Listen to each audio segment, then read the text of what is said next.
Does anything in the weight room really transfer to the field? No. But I we got get like guys, you could make some arguments that but I say it no. might build context and a slight nudge on transference, depending on what you're doing, what plane you're doing it in, or so on and so forth. What's up, everybody? Welcome back to another episode of the Cheeky Midweeky, where we are making strength and conditioning not boring anymore. Too much boring stuff out there? That's what we're here to do. We're here to fix that. This week's guest is Dan Pfaff, so you know it's not going to be boring. You know you're going to be entertained.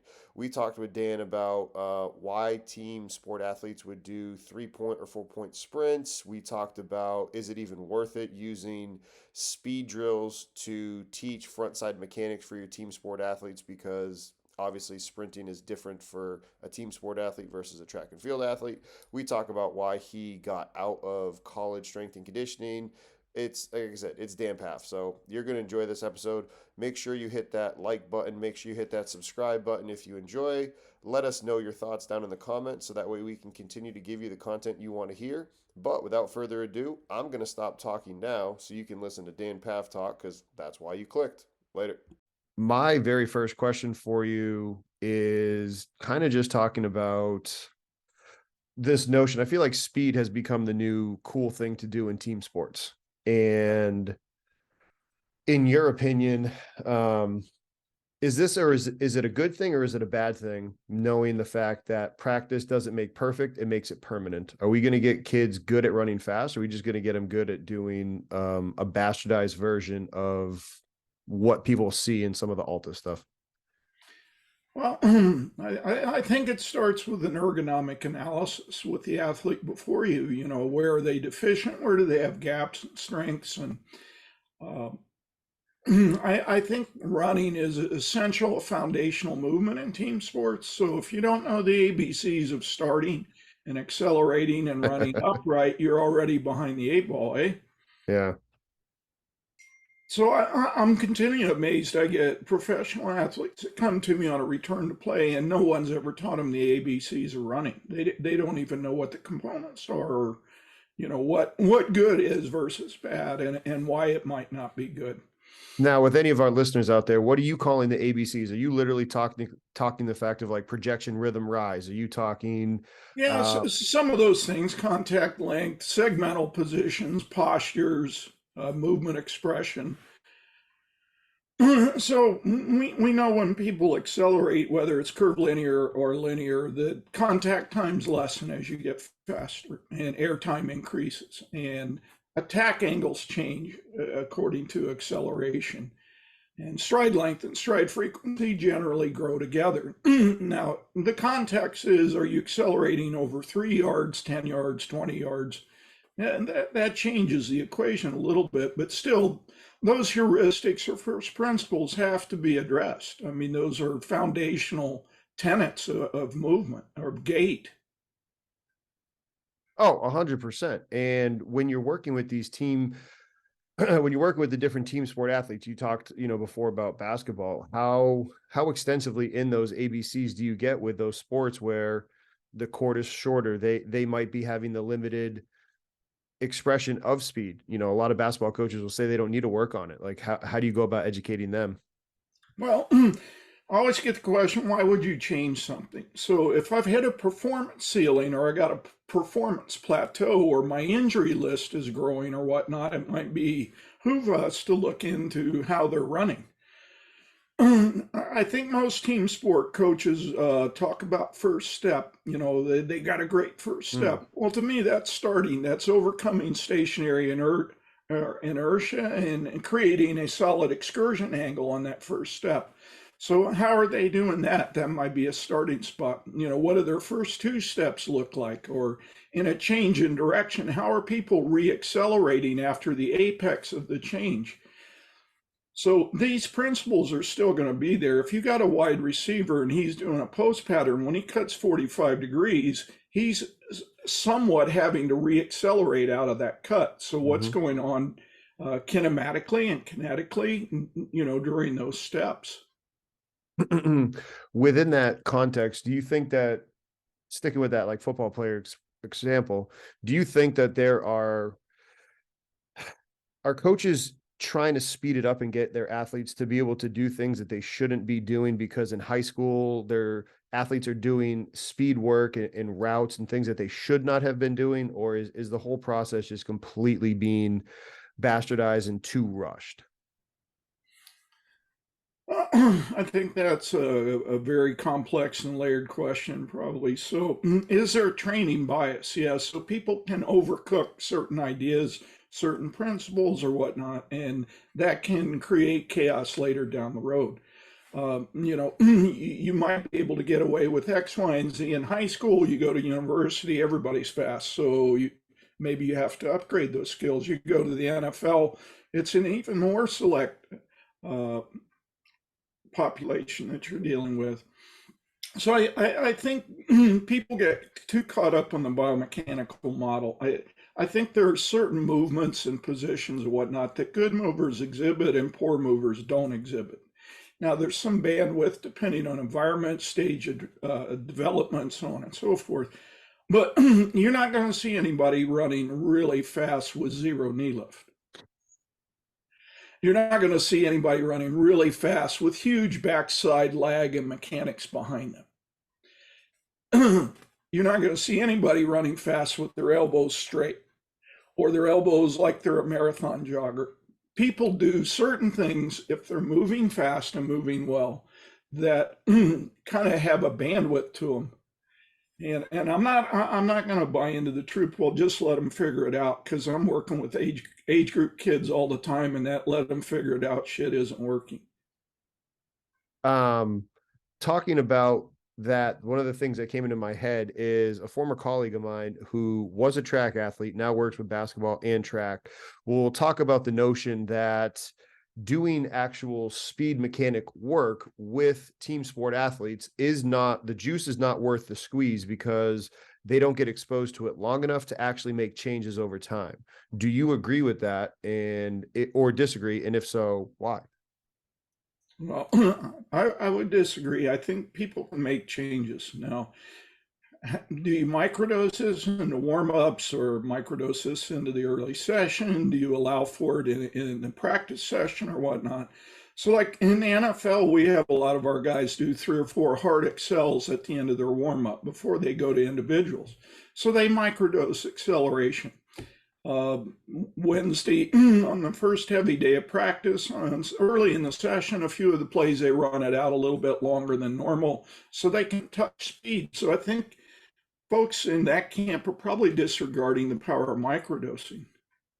I 100% agree with you, especially if you're looking at, like, let's say a college athlete where you should have them for at least 3 years, unless it's a basketball player and they leave after 1. But most team sport athletes, you have 3 to 5 years to work it. And like you said, every exposure in your warm-up is an opportunity to coach it and have them do those drills and continue to ingrain and refine the process. So it's nice to, yeah. Well, I think also that I think people undervalue the ergonomic analysis. So is this kid stuck in an output syndrome? Like first step, they just aren't getting any better, or third step, they're not getting there any faster, or the chronic injury list is growing. We got to look at that. And if running might be a variable in that process, then why not teach it? As you said that made me think about one of the videos that I've watched from you before, where you talked about somebody with chronic Achilles pain resulting from the contralateral shoulder. How long did that take for you to start to figure out and diagnose and be able to see in either real time or slow time? And then what was kind of that aha moment for you to be able to give to the coaches that are listening to this? Well, we were working with the Toronto Maple Leafs in ice hockey, and Dr. Anthony Mash, a sport radiologist, was one of the guys in our network. And they battle sports hernia and adductor issues and all of that, really extreme in ice hockey. So he was looking at MRIs, in that area, like a good radiologist should do. But he was also, these guys were having neck injuries, shoulder injuries, and he started to see a pattern there. The opposite shoulder was really damaged or dysfunctional to the contralateral side where the leg injuries were occurring. So that started us looking into that theme of what else, where else. So I think that's a problem we got in sports medicine. A return to play, we get myopic and we're treating the shit out of the area of complaint or injury, and we're not looking upstream or downstream or contralateral. And I remember you saying that, where it was like, if you find a therapist that is not only like you, I think it was, if the therapist is only treating the area that is bothering you, not the area up and downstream, you need to go find a new therapist, not right away, like leave the session, right? That Yeah, is what, or maybe ask the therapist to upskill his education. yeah. And for me, hearing that, that going back to, Chinese medicine, what, like, again, just why that shoulder as opposed to the hip, like and do you find it more the shoulder or the hip that on that contralateral side in what you found? Well, I think shoulder hip relationships are, we're seeing big trends and patterns in a lot of this dysfunction. So, baseball pitchers with rotator cuff injuries or ulnar collateral elbow injuries, we always see stuff going on in the left hip if they're right handed. And the left spine, sacral ilium movement. I think the future is going to be in this fascial work that's being done by the Stecos in Italy, Schlepp in Germany, Voyer in Paris, and some of the Thomas Myers things about. We don't really know these fascial trains and how they're affecting movement. And that's another complaint I have in PT or return to play. We're treating muscles and bones and ligaments and tendons pretty well, but we're totally ignorant on what to do with fascia and the hydraulics and the fluid dynamics of the body. What have you been learning more about the fascial system in the last, let's say, 2 to 3 years? Just how interconnected it is and how fluid dynamics operate within that system. And of course, you at the molecular level, you look at collagen synthesis. So, like Keith Barr's doing some really cool work on tendon rehab, in his lab, and how to treat it, what kind of exercises, supplementation, and so on and so forth. 10 years ago, nobody was doing that kind of work. So fascia is probably a young science. I think the International Fascia Society meeting's 25 years old, and some of it's limited by technology. So, like the Stecos do use floppy cadavers. So, if you're working, experimenting, and whatnot with a embalmed cadaver versus a floppy cadaver, it's apples and oranges. Because the floppy cadaver is showing some of the fluid dynamic principles, where an embalmed cadaver, you're just dealing with stiff meat. That's some next level stuff right there, hearing you say that one. Well, I got people in my network way smarter than me. I'm not going to claim to be a histologist here. All right, changing gears to one of the Hey, questions. one thing I'd like to pump in here on the Go earlier ahead, stuff. please. So we're doing all this acceleration, upright running, and all of that, but what are we doing on the change in direction thing? Talk about it. I mean, I So, was just talking about it with Les. yeah, all gas, no brakes is not a great equation, right? No. So, guys in my network like Damien Harper in the UK, Tom Dos Santos in the UK, Lauren Landau has been doing this for 2 decades, Tim Pilot at the USOC. These people are doing pioneering work on change in direction, training, body adaptation, and so on and so forth. So, if we talk about excursion angle on a start or first step or acceleration position, segmental work, and movement pathways, we've done the go faster bit to death, but then when slow down, how far do you put the feet in front of the center mass? What kind of body position? How do we lower the hips in a uniform manner? Do these people have the capability to do like a 5-yard blast stop, 10-yard blast stop, 5-yard flare, 5-yard pivot, so on and so forth? We're not analyzing those abilities. So we're analyzing the acceleration and the running abilities to death, but it's early days on the change in direction stuff. And I think that's where we got a little bit of an imbalance. Now, would you 100% subscribe to the notion that you can get somebody faster by teaching them how to stop better? Yes. And now going down that hole, do you think the limited notion is in the fact that it's easier to assess and measure how well someone's accelerating and running at top speed, and maybe that's why we're not doing it? I mean, even if you went with barnyard stuff that I do, like, what is like at contact, mid stance, toe off, just looking at body segments on good movers and bad movers, whether they're accelerating or changing direction, you can get actionable data and information and action points from just simple measurements. So in terms of, acceleration and max velocity, we're looking at, toe off, max MVP, strike, touchdown, and full support. What were you using for any of our listeners out there that are familiar with, kinematics? What would be the same landmark images that you're looking at when people are changing direction? Well, the first and foremost is posture. So looking at the longitudinal axis and how these body segments, so when we decelerate, there's more of a hip hinge, right? Mm-hmm. So the torso is undergoing some kind of deformation into a greater hip hinge. And that's where we get the ACLs. People don't hip hinge, they actually lay back, step lateral, boom, because they're unaware of how to close the torso down. Center of mass lowering, how is it lowering? Contact point in front of the center of mass. So touchdown distance. In good movers, we see certain unique patterns depending on speed. So Damien Harper has some really good stuff on like 5-yard stops, 10-yard stops, 15-yard stops, and how these segmental positions are occurring in decelerated movement. Is he teaching now? I'm asking because I'm not familiar with it. Or is he like, all right, within that, 5 yards, it's going to be easier to stop than the 10, 15, 20. We understand that. How is this stopping being taught? Is it taught with, chopping the feet, stop however you have to stop? That's the No, first question. no. So, they're looking at, again, it's kind of doing inter-athlete studies. So whether it's rugby or European football or basketball or whatnot, they're looking at people that decelerate really well. Really, And like only you're selecting the best athletes from those sports, or across the board, academy level, elite, Olympic level, or whatever, and you get a general pattern. So one thing we know that people that decelerate really well, they lower their center mass. mm-hmm. Well, how do they do that? And what's the rate of lowering? What's the slope of lowering? You can start to see trends and patterns. People generally put their foot out in front of themselves a little bit so to increase braking forces. How much and what is the foot orientation when it strikes the ground?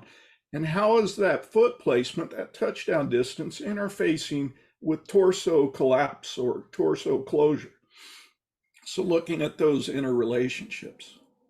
How much of this is worried about coming to a complete stop or coming to a deceleration followed by another rapid Yeah, acceleration? so they're doing work 45-degree cut, 90-degree cut, 180 pivot. They're looking at all of those movement schemes. And those are in closed chain environments, and then you slowly segue into more open chain dynamic environments. So they're trying to see, okay, these guys are really good at closed chain testing and monitoring whatnot. What are they like when it becomes more of a cognitive puzzle?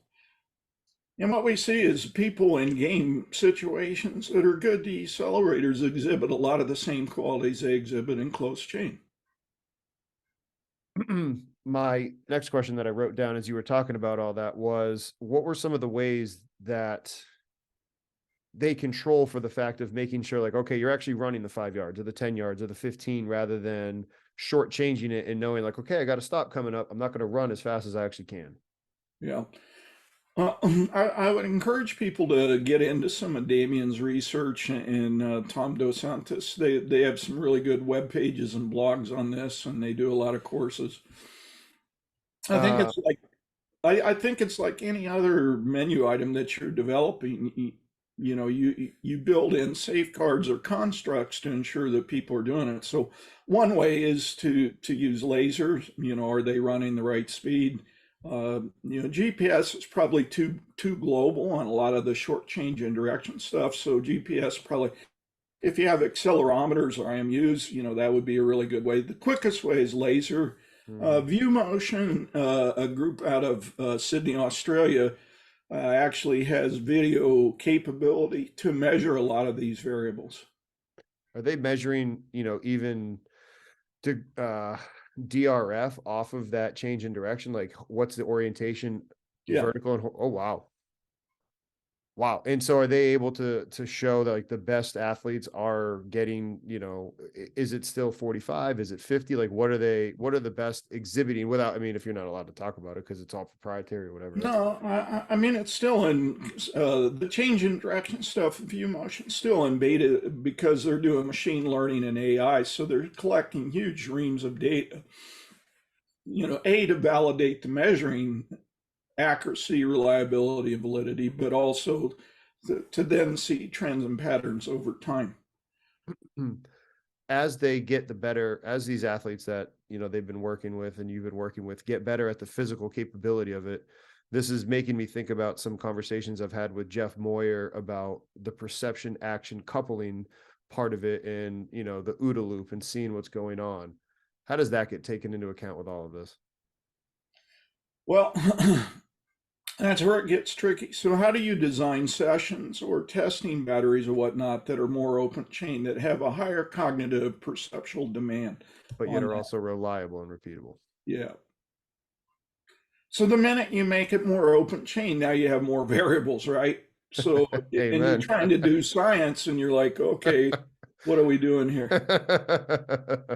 But I can give you a case study one. I work at the MLS Academy here in Austin. So, we're doing various change in direction educational pieces and warm ups and weight room stations and what have you.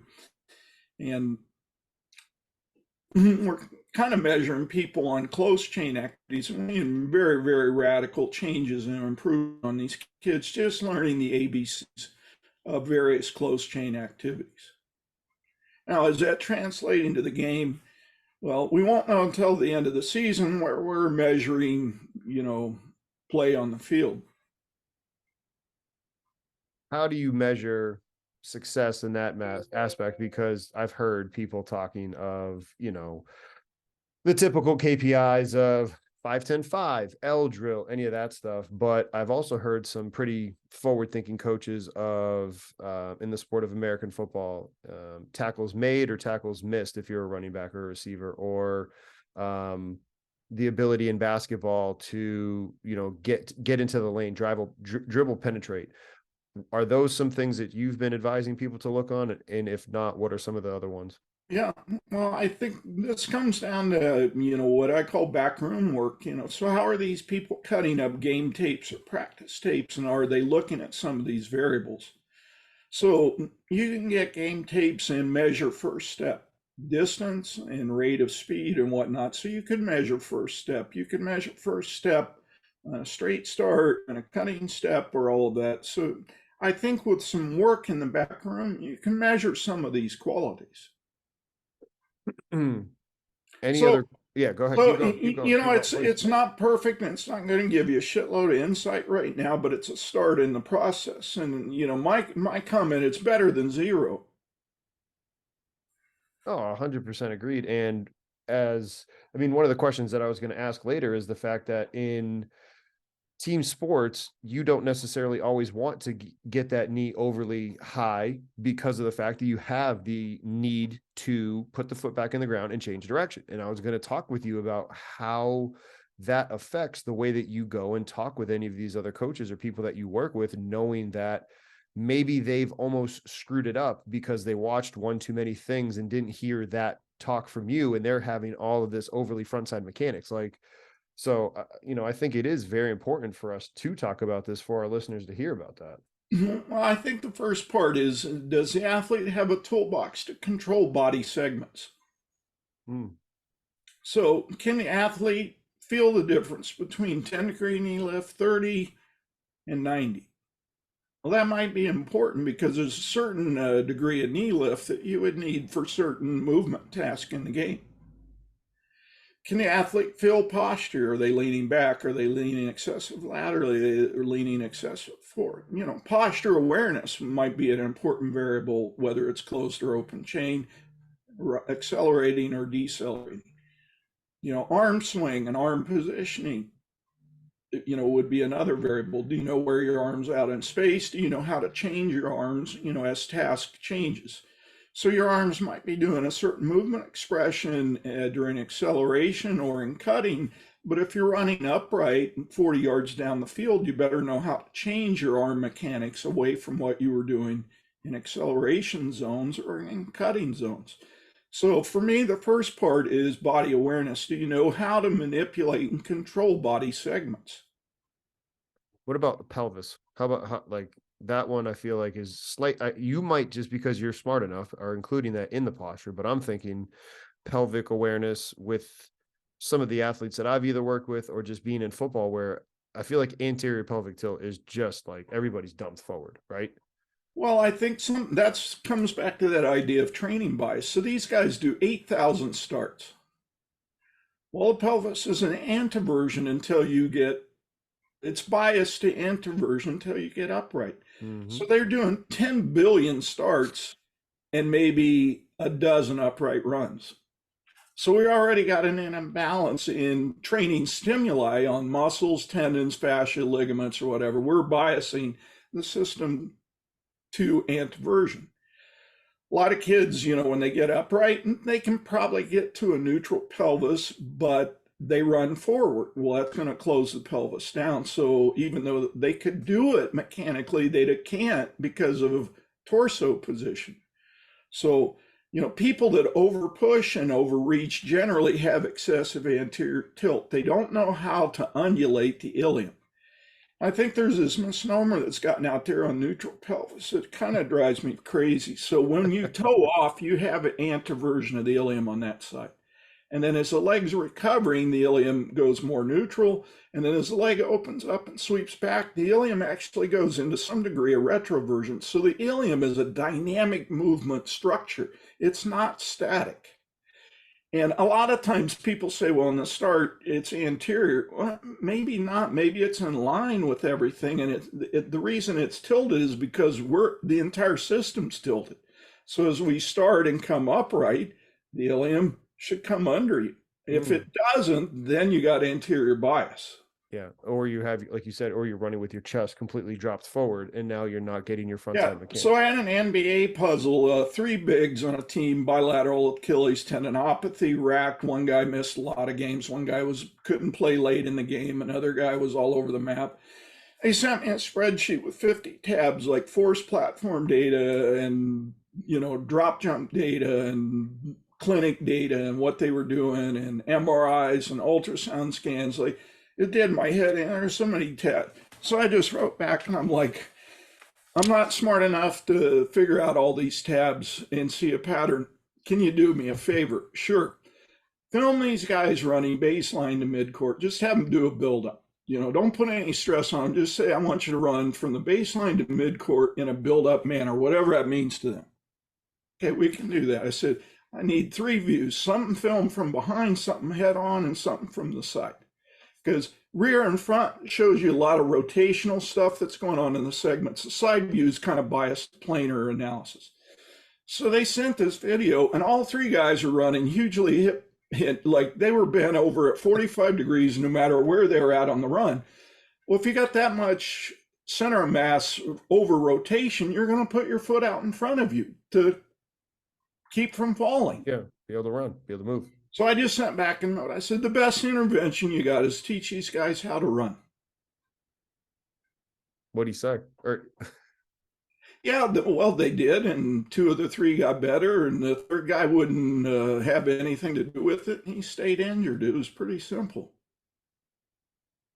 That's really interesting to hear, especially in the sport of basketball, because I don't know. I don't know why that sparks my brain thinking about like just that hunched over posture of just trying to get up and down the court. Maybe like, could it have been not only here's the ergonomic failure. If you're on a fast break, say you're caught on the baseline and you're on a fast break and you're going to go to the other end of the goal, there's going to be a few steps in the middle of the court where you should be upright. Agreed. Like maybe you kind of drop your chest and you have that initial takeoff, but then you're a team sport athlete. You have to get to max V sooner. So you're going to be very darn near it, right? Well, do they know how to do that? Are their muscle systems trained to allow them to do that? For these big guys, they were so anteriorly drawn and addicted to forward posture there was no motivation to stand up at midcourt. Well, then you could even say too, like this will kind of go full circle back into what you were saying about the ability to decelerate, because maybe they're not getting into it because they don't trust themselves to decelerate at the time that they maybe need. If they're on offense, they have to score, or if they have to decelerate and try and go play transition defense. So they just never do it. Well, I don't want to be the shit stir today, but a lot of these shoes are pretty poor. Oh, We've all seen shoes that blew up on guys, playing the game. yeah. Well, if your foot's moving that crazy on a decel, are you going to really run fast? Oh, no, not at all. That would then make people start talking about the differences. Like basketball courts, they're all the same. And you're going to know this better than I would, but basketball courts are all the same surface. But in the sport of football, American football, you're playing on artificial turf or grass, right? Well, it's a nightmare. I kind of do some interface with the NFL Player Safety Commission, and they're looking at shoes and surface interface. And so these modern shoes with carbon plates and carbon rods and unique spike patterns and upper design and what have you, there's an explosion of foot injuries, stress fractures, Liz Frank, Jones fractures. I mean, it's just going through the roof. And you got people on pro turf, various types of synthetics. You got different types of grass. Is it a dry field, a wet field? Nobody's really doing a lot of thought on shoe surface interface. Is the appropriate shoe for the appropriate surface? So we saw in the playoffs one team that was falling all over the place because the whole team had the wrong shoes for that surface. I won't say which team and which playoff game, but it was pretty obvious. Well, hearing you say that, like, it's interesting for you to say that about the shoe foot interface, because as a strength coach, I was instantly thinking like, okay, is it because of the demands of the season? Is it because they were gone? Like, okay, if the spike in injuries occur in training camp because volume went up and athletes were gone for a while, that's the recipe for disaster. But, you're also saying hypothetically, it's the shoe interface with the ground. And I guess I never gave that enough thought. And I wonder if our listeners did too. So I did a consult with a Division I football school, a lot of sesamoid injuries, like 38 high ankle sprains during spring camp. My goodness. So I went up and spent a few days and in watching. So the first thing that stood out, their indoor field had a granulate surface, pro turf. The artificial field outside had, a bamboo granulate surface. And they had two grass fields. One was fescue and one was Bermuda. So 4 different surfaces. Well, the players wore the same shoe no matter what surface. So a lot of times they might warm up indoors because of a thunderstorm, go outdoors to a practice pitch, the lineman went over to a grass pitch. All these guys were in the same shoe. Might not be the best call. What is that? If like you've definitely teased it, like, I mean, you work it in shoe sales right now? Because anybody listening is going to definitely be interested. Well, I'd love to tell you there's a company I'd really recommend, but most companies design shoes that are lighter or have some unique catch, and guys are all in, So, like track and field, these carbon plates have taken it by storm and destroyed all the records, and now we're getting all kinds of unique injuries because there's no free lunch with carbon. Carbon allows forces to transmit faster and a greater magnitude in a shorter period of time. Well, there's 26 bones in the foot that should be playing a nice piano concerto. And now you got one big rod or lever through there. Bad forces got to go somewhere. And shoes are getting, go, sorry. If they aren't getting hit in the foot, maybe it's in the ankle, the retinaculum, tarsal tunnel, sinus tarsi, Achilles. It might go upstream to the knee, it might go up to the hip. So we're seeing hip labral injuries and knee cartilage injuries in middle distance runners, like crazy numbers I've never seen in 50 years of coaching. That's interesting, because that was going to be my question. Is that what you're starting to see now in track and field, that there are more foot injuries as well? Yeah. How are the surfaces there? Changing or what? Surfaces are changing a little bit, but not at the rate that the shoe technology has changed. Spikes, are they staying the same too? No, they've gone carbon and designer. So some companies have a short carbon plate, some have a long, some have carbon rods, some have carbon reinforcement around the spike itself. Some have different stack heights, so they're using synthetic foams to change the rocker angle. I mean, it's an engineer Pandora's box right now in track and field. What about the depth of the actual spike, whether it be in American football, rugby, or in track and field? Does that matter? It's a very track and field. We're pretty tight on the limit, but in field sports, there really isn't a lot of rules. Oh, really? I did not know that.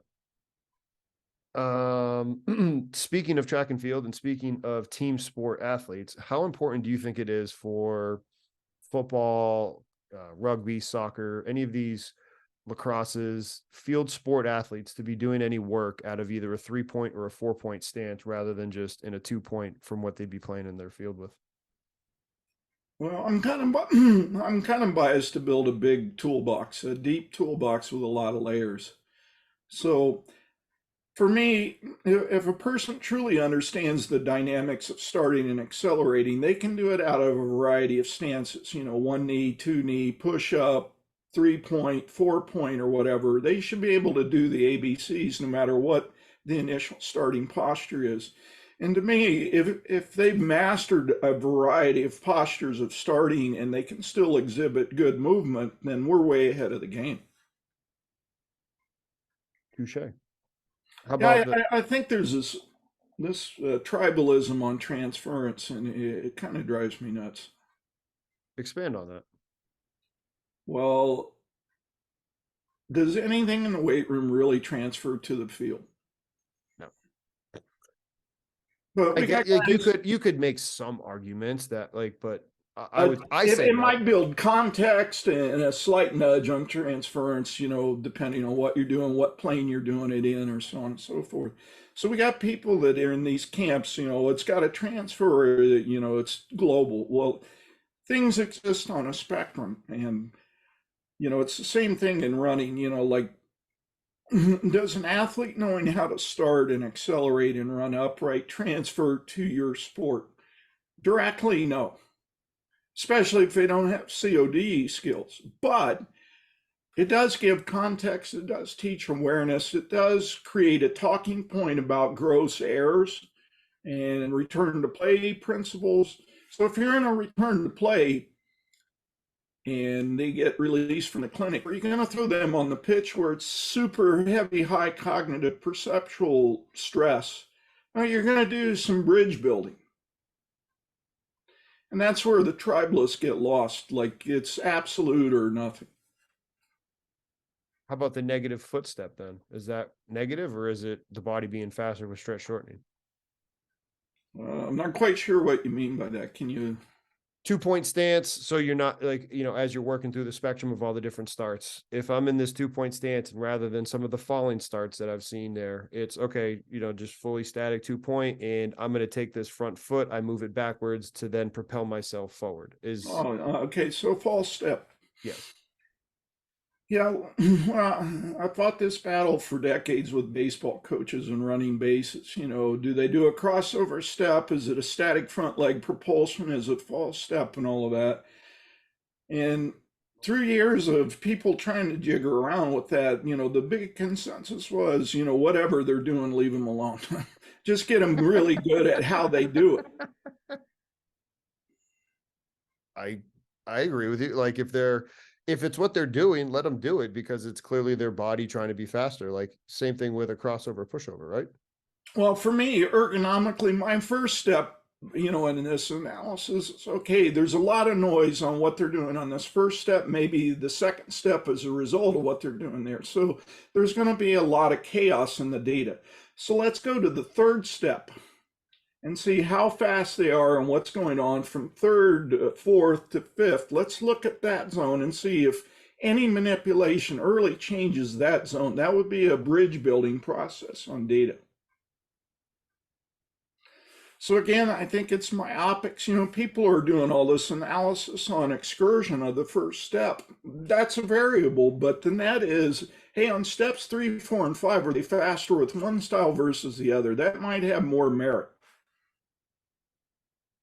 Yeah, that's a lot like anytime you see an athlete that may be running a 5 or a 10-yard run for a team sport athlete, but they kind of like diving to win that 10-yard. It's like, listen, we're just doing these to prepare you to run further. You're actually kind of messing up what we're looking to be doing down the road. Yeah. You know, good athletes cheat the system. They're master manipulators. So, you know, a lot of the best combine people on these stupid tests they do there, they just teach kids how to cheat that test.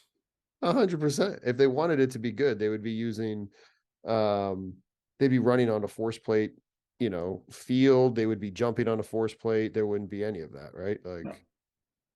speaking of that, the 1080s and how kind of prominent they've gotten in team sports and track and field, is this a good or a bad thing in your opinion? Oh, well, sex sells, right? Amen. Yeah. So you buy a $10,000 unit and it looks all jazzed up, and you got an iPad with all kinds of data, and the Numbers players and are like all in. Like, this is high tech, and you can show variance, and you're like, wow, you know, it's detecting. You know, I got my right nose hair a little bit out of alignment, so I stepped right or whatever. It's fantastic stuff. In seriousness, you know, people have been doing resistance runs for centuries. You know, running uphill, pulling. Jesse Owens ran with a tire tied behind him. I think what 1080 does, or Muscle Lab, like in Europe or whatever, it gives you consistent, uniform resistance, measurable. If you want to go into overspeed, it's way safer than using bungee cords or pulley systems or whatnot.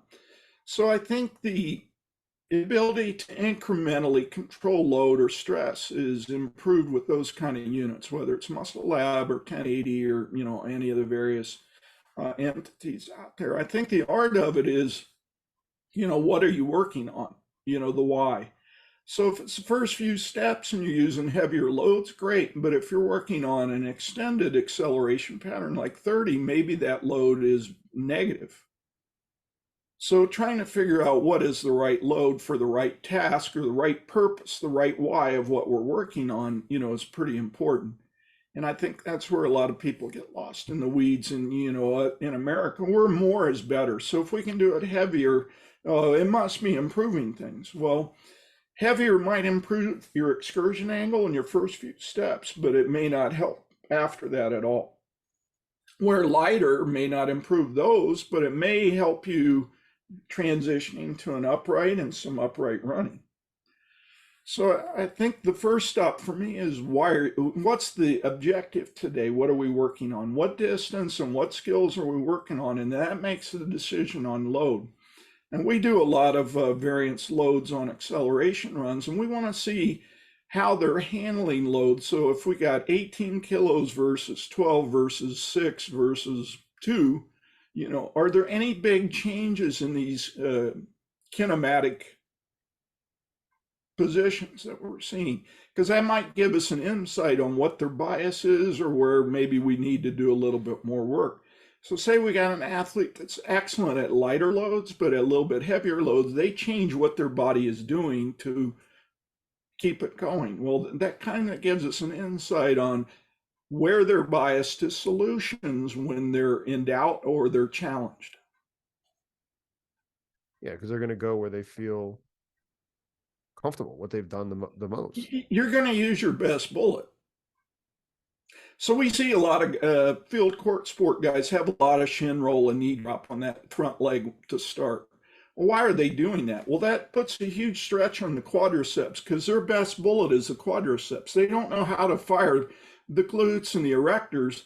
They know how to fire the quads, so they have a lot of shin roll, drop that knee and get a great stretch on that quad, and bam, they hit a nice line. And you're like, see that line of attack? It was awesome, but the pelvis didn't go anywhere. It actually went down before it came up, and it didn't travel very far because you spent all that time dropping instead of being productive. So the net looked really good, but if you dig down into the nuances, you didn't go anywhere. And that wouldn't happen unless you were looking at that third, fourth, fifth step, like you talked about. Yep. Now, why, like, you know, even for me, I'm feeling stupid listening to him, like, son of a gun. Why didn't I think about that? Like, why isn't that being talked about as much? Well, Maybe it is, and I'm just the idiot. Like, that's no, fine. Like, no, you no, no. can you can say This that. is common. I mean, this is a space I work in. I think it starts with, first of all, the resistance to a biomechanical model and the bandwidth allowances in that model. So people don't know what the body segments and postures and angles are at various steps in a run. So if you don't have a model that you're analyzing against, why would you analyze it? Makes sense. So if you got a guy doing a 45-degree cut and you don't know what those first 3 or 4 steps out of the cut look like on a good mover versus a bad mover, where you're analyzing components, then why would you even try to analyze if you don't know what they are? You gonna come up with a bandwidth for, like, your hammer analogy? There's one way to swing a hammer with the bandwidth. Is there a hammer for changing direction on all sports? Or are you gonna make a bandwidth within each sport and then each position, or is it just gonna be relative to size and body weight and relative strength? Yes, all the above. No, I think you're going to have general postures, segmental positions, and angles that address all sport. And then the width of that bandwidth might be sport development stage, it might be injury compensation, it might be time of season, it could be health or, all kinds of things. So the bandwidth is what fluctuates, but the model line doesn't fluctuate, if you will. Oh, that's again something to think about, because you're right. Like, I'm as we're talking, I'm thinking about, like, okay, yeah, if we're doing a 45-degree upcut, the first thing I'm looking at is anticipating when they make that change in direction, and I want to see steps 1 and 2 and which way they're going. But after that, if you're in a team sport setting, you're probably like looking at the next athlete go. So you're not even actually watching your athletes do steps 3 through 5, let alone wondering what it looked like. Yeah, well, I think we get caught up in early payday. If those first 2 steps out of the cut look good, we're job done. How do we balance that with the same thing that being taught of, like, okay, if within a kinematic sequence and understanding, like, hey, if somebody did A, B, I'm actually answering my own question. Like, okay, within the lift, if somebody was at the bottom, the mid, and the top, and that's what they looked like throughout it, probably pretty good. Well, we're only looking at the first 2 steps. We're not looking at the rest of it. So that, I answered my own question as I was Yeah, asking. and people go, "Oh, you're doing my head in. This is beyond my pay grade." Strength coaches do a great job in the weight room. You got starting postures and angles, you got mid lift postures and angles, and you got finish angles, and then catching angles. You have a model in there, and you have a bandwidth. So if you got a middle school kid, the bandwidth's a little wider on some of those. Where if you're training Olympic level Olympic lifter, the bandwidth is very narrow, right? Mm-hmm.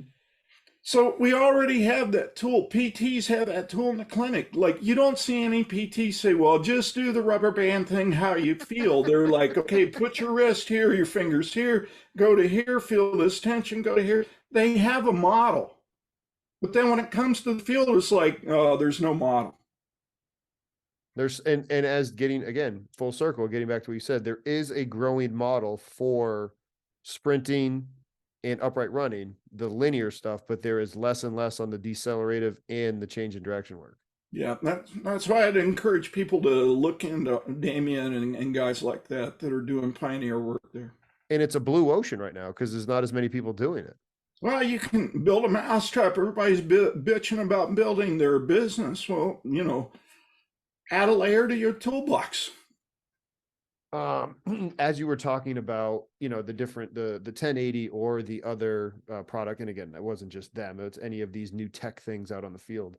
From somebody that has been around and seen this field evolve for so long, looking back, in the 80s and the 90s and the early 2000s and the 10s and now the 20s, like, it would be impossible for me to be like, oh, figure out the, like, globally, what have been the good and the bad, and just to hear from somebody that is it, whether you're going to say it or not, that is a giant in this field. Like, just talk about the evolution and the pros and the cons in the weight room and on the field. Well, you remember the Genome Project? The movie? No, where they figured out the genome, the DNA, and all of that, and it was going to revolutionize medicine. Yes. Well, that was 30 years ago, right? Mm-hmm. How are we doing? It depends on who you ask and where you ask it, right? Well, I think it's the same thing with tech. Like, it's how you use it, when you use it. You know, a lot of people collect data and it just sits on a server. You know, like, can you get buy-in from the athlete, from the coaching members, and whatnot? So it's not just enough to have a technology instrument that collects really reliable, valid data. It's like, what do you do with it? What are the action points? How do you teach it? How do you build bridges between stages of evolution, you know, using that technology? So I think the gap is in pedagogy. We don't know how to teach with the data that we're being received. Because we're getting bogged down by the results, or because we don't know what we're teaching? Probably both. Yeah. Because there's probably not enough people though doing because the reason I ask this question is from somebody like you with the background at, LSU and the colleges, and then with track and USA track and field, like there was no other technologies. There was none of this. Oh, I don't feel good and this number tells me not to do it. It was like, hey, we're going to lift, we're going to run. And it's okay if you don't feel like great. You kind of just had to work through it all. So you had to learn and earn your stripes, for lack of a better term, so you understand how to coach it better, which was why I was wondering like your take on it all, because it was like, hey, look, we're going to do some of these basic and just build general strength in the weight room as we continue to get better running on the field. Well, I kind of look at it as a pyramid. So the bottom layer is kind of like physical literacy, and the middle layer is like global sport literacy, and then the top layer is sport specific literacy. And I think we get caught up in the top part of that pyramid. You know, we want to be sexy, modern, transference, everything about the sport. And we don't really survey and analyze global sport literacy or even physical literacy. Like, you can argue what physical literacy is, but most people identify 12, 16 boxes of physical literacy: catching, kicking, you know, lunging, running, skipping, or what have you. I got pro athletes that are physically illiterate. Like motor morons, they can't crawl, walk, like any of those kind of being a good, healthy athlete before being a good specific to that sport athlete you're talking. Yeah, so Donovan Bailey was a sprinter that I coached, Olympic champion, world record. He couldn't skip. But he can run. Like, we tried 2 years to teach him how to skip the various skipping activities we have on our menu, and finally we just gave up. It was embarrassing.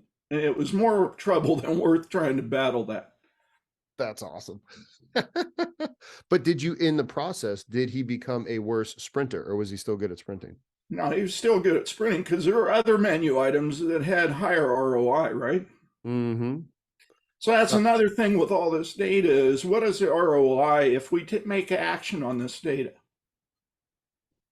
And I remember seeing some of your videos though, that you were doing a lot of this. You were doing aggregate data in, old school notebooks. Like I'm taking notes here with you, like you were writing everything down and then kind of revisiting it during their runs. No? Yeah, T scores, Z scores, you know, like basic stats can get you a long way. I don't have to have P values to develop an action point.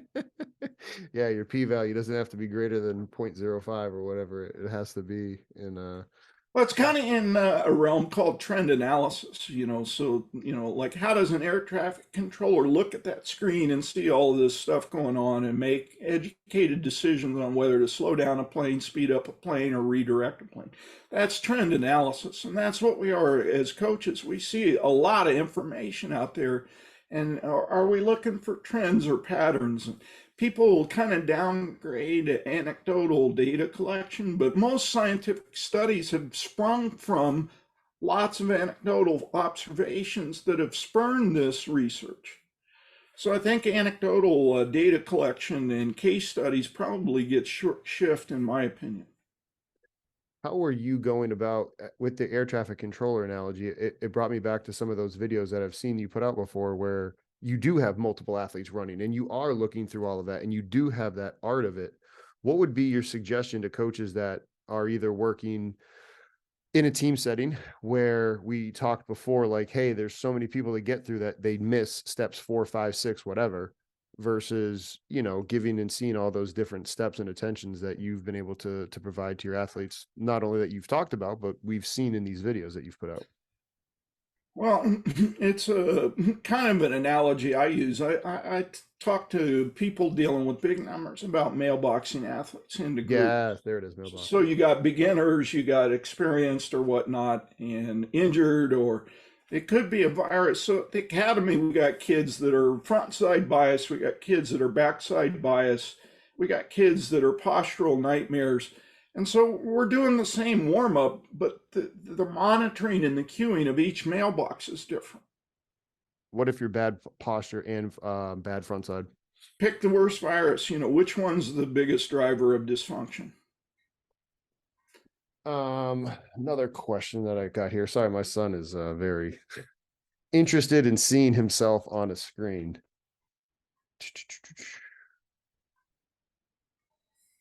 What made you get out of college? Politics and bureaucracy. Kind of sounds like why I want to get out of it too. Like, Well, but then don't you? Go you ahead. fight silos. Like people have their turf and they don't want to give it up and they don't want to, interface. Like horizontal integration is a foreign idea in most university settings. And, it's the stay in your lane motif. Here's my silo, you're not allowed in here. And then, just the bureaucracy at the end, I was probably doing 8 hours a week of paperwork just to coach, you know, compliance forms and phone call logs and recruiting visits. And, it just, I like to teach and be on the field. And I was doing less than that. I was getting called into meetings and being brought on the red carpet. Like, oh, you can't touch your athletes. You're not certified. So I got certified in massage therapy. Okay, you can only do certain things. You can't manipulate the joint. I'm like, okay, I'm doing massage on the quad and the calf, and it just happens that the knee moves or whatever, playing those kind of games. Do you not have to then have and play the same politics and bureaucracies when you're working and being called in to work with a certain group of athletes or clients or whatnot? No, because I tell them up front, here's what I do, here's how I do it. If you want that service, fine. If not, then I'm lucky at age 70. I can kind of pick and choose who I work with and when and how long and what I do. Amen. But I mean, how long have you been like 50 years. 50 years now? Like that's what I was saying, 80s, 90s, like I was like, that's 5 decades.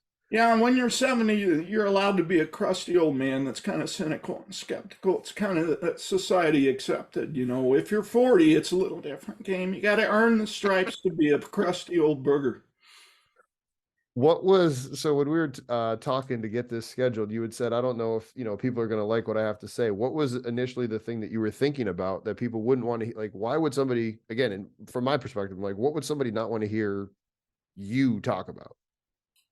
Well, the biggest blowback we get, in social media following or feedback loops or whatnot is the tribalism stuff. Like, I'm in this camp and I disagree with you, so all your shit's garbage. I mean, but that's like we could get into a whole different like a whole nother hour podcast of like that's not just strength and conditioning, that's like the whole world. And that like that could Yeah, just be my 70-year-old soul with you actually being 70 years old. And we could like that's a bigger systemic problem, no? yeah, yeah. But I mean, it's rampant in our industry, like when I started, there was no such thing as an ATC. There wasn't? No, I thought their profession's older than ours, from what everybody.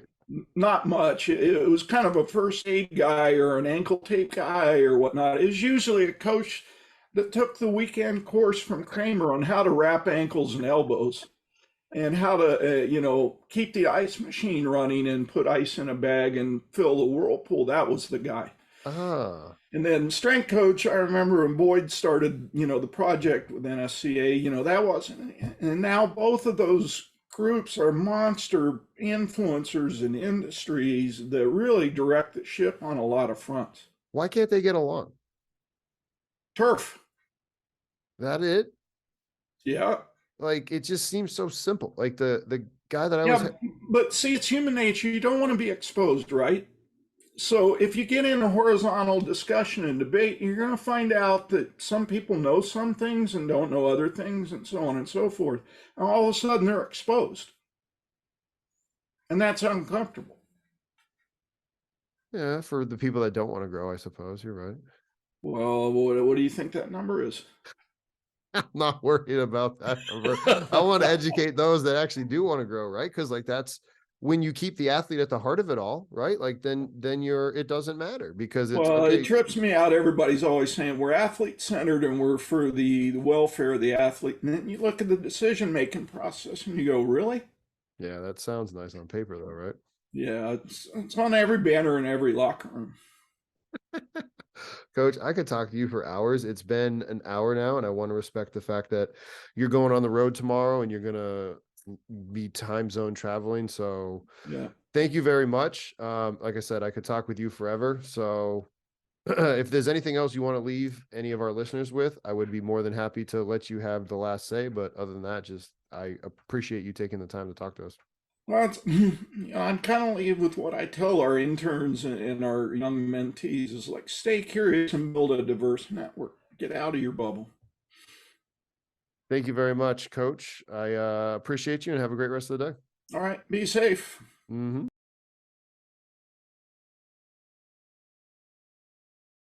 Congratulations on making it to the end of the video. Why don't you celebrate by watching more videos just like it? You can also help us on our quest to placate the algorithm gods by liking, sharing, subscribing, and commenting. Thank you.